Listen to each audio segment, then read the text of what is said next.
साधन और तीव्रतर हो जाए और जल्दी काम हो जाए तो फिर बात ही क्या है।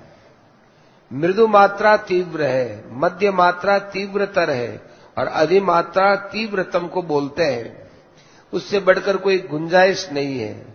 संसार से खूब वैराग्य रखो, तेजी का वैराग्य रखो, ये आपके बहुत काम आने वाली चीज है। परमात्मा की प्राप्ति में वैराग्य बहुत जल्दी सहायक होता है। तीव्रतर हो जाए तो कहना ही क्या है, तीव्रतम में तो बस क्या बताएं। अब वैराग्य की मात्रा को और हम कैसे बताएं। जैसे जड़ भरत जी का वैराग्य था, जैसे सुखदेव जी महाराज का पहले तीव्रतर था और फिर तीव्रतम हो गया। तीव्रतम होता ही परमात्मा की प्राप्ति होती है। जनक जी के यहां जब वे गए तो कितना तीव्रतर उनमें वैराग्य रहा। यह कथा महाभारत के शांति पर्व में आती है। सुखदेव जी जब जनक जी के यहां गए तो राजा जनक ने सुंदर युवा जवान स्त्रियों को हुक्म दिया कि जाओ तुम सुखदेव जी की सेवा करो, सुखदेव जी की परीक्षा करो।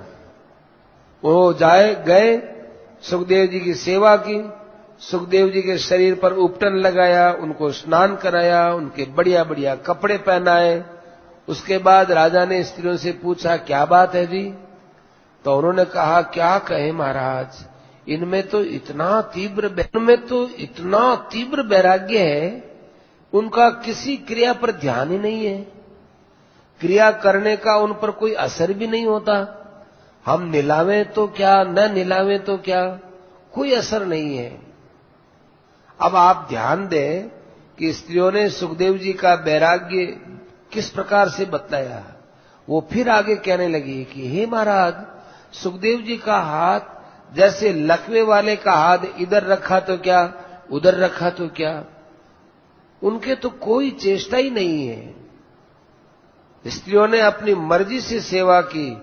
उसके बाद राजा जनक उनसे मिले और राजा जनक ने सुखदेव जी से पूछा, बोलो सुखदेव जी कैसे आए। सुखदेव जी ने कहा मैं आपसे उपदेश लेने आया हूं, ज्ञान सीखने आया हूं। राजा ने कहा तो मैं क्या कहूं, आप तो मुझसे भी बढ़कर के हैं, आप बहुत उच्च कोटि के हैं, मैं आपको क्या ज्ञान दूं, क्योंकि आपके पास तो वैराग्य है, इतना बड़ा वैराग्य है, मैं आपको क्या शिक्षा दूं। तो जनक जी के पास भी उत्कट वैराग्य के सामने ज्ञान देने की हिम्मत नहीं हुई।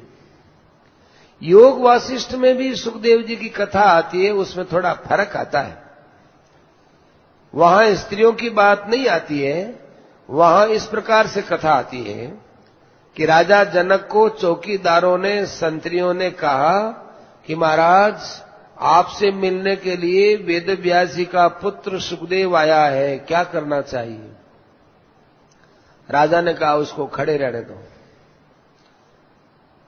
आदेश के अनुसार सुखदेव जी 7 दिन तक खड़े रहे। 7 दिन के बाद राजा ने पूछा, सुखदेव जी आए थे, उनका क्या समाचार है, वो खड़े ही है कि बैठे हैं कि सोए हैं कि प्रसन्न है कि नाराज है कि क्या है। संतरियों ने कहा कि वो तो खड़े हैं। अरे खड़े तो है, उनकी मुद्रा देखो, उनके चित्त पर क्या असर पड़ा कि महाराज वो वैसे ही मुस्कुराते हुए आए और मुस्कुराते हुए खड़े, कोई उनके ऊपर असर नहीं पड़ा, कोई विकार नहीं है। नहीं नहीं, अच्छी तरह से देखो, कहीं क्रोध तो नहीं आया है। संतरियों ने कहा महाराज बड़े शांत चित्त से आए थे, वैसे ही खड़े, वैसे ही प्यार से हमको पहले बोलते थे, प्यार से अभी भी बोलते, बोलने पर वही प्यार है, नहीं तो क्रोध की भाषा तो और होती है। राजा ने कहा फिर देख के आओ। तो फिर देख के आए कि महाराज बिल्कुल प्रसन्न है, अच्छा तो उन्हें अंदर लेके आओ। संतरी भीतर लेके आया। राजा ने कहा कहिए महाराज कैसे आए। सुखदेव जी बोले मैं आपके पास ज्ञान सीखने आया हूं। राजा ने उनसे ज्ञान की चर्चा की, सच्चिदानंद परमात्मा की निर्गुण निराकार की बातें सुनाई। सुखदेव जी ने कहा कि देखिए महाराज, ब्रह्म के विषय में जो बात आपने कही है उसको तो मैं आपकी कृपा से जानता हूं, परंतु मेरे पिताजी ने यह उपदेश दिया था जिसे आपने कहा, किंतु मुझे वो परम शांति नहीं मिली है। परम शांति मिलनी चाहिए, उपदेश तो मैं भी देता ही हूं और सुनता भी हूं। राजा ने कहा, आपको जो शंका हो रही है कि मुझको अभी कुछ और जानना है और करना है, यही कारण है कि आपको शांति नहीं मिली। अब आपको करना जानना कुछ नहीं है, आप एकांत में जाकर ध्यान लगाइए, बस इतनी बात बाकी है।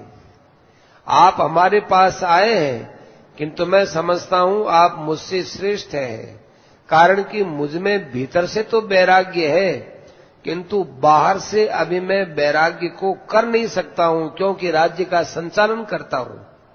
पर आपके तो भीतर भी वैराग्य है, बाहर भी वैराग्य है, उपरति की तो कोई सीमा ही नहीं है, इसलिए आप मुझसे हर दृष्टि से श्रेष्ठ हैं। तो ये सुनकर के सुखदेव जी महाराज उसी समय एकांत में गए, ध्यान लगाया तो उनको ब्रह्म की प्राप्ति हो गई। तो सुखदेव जी का ये तीव्रतर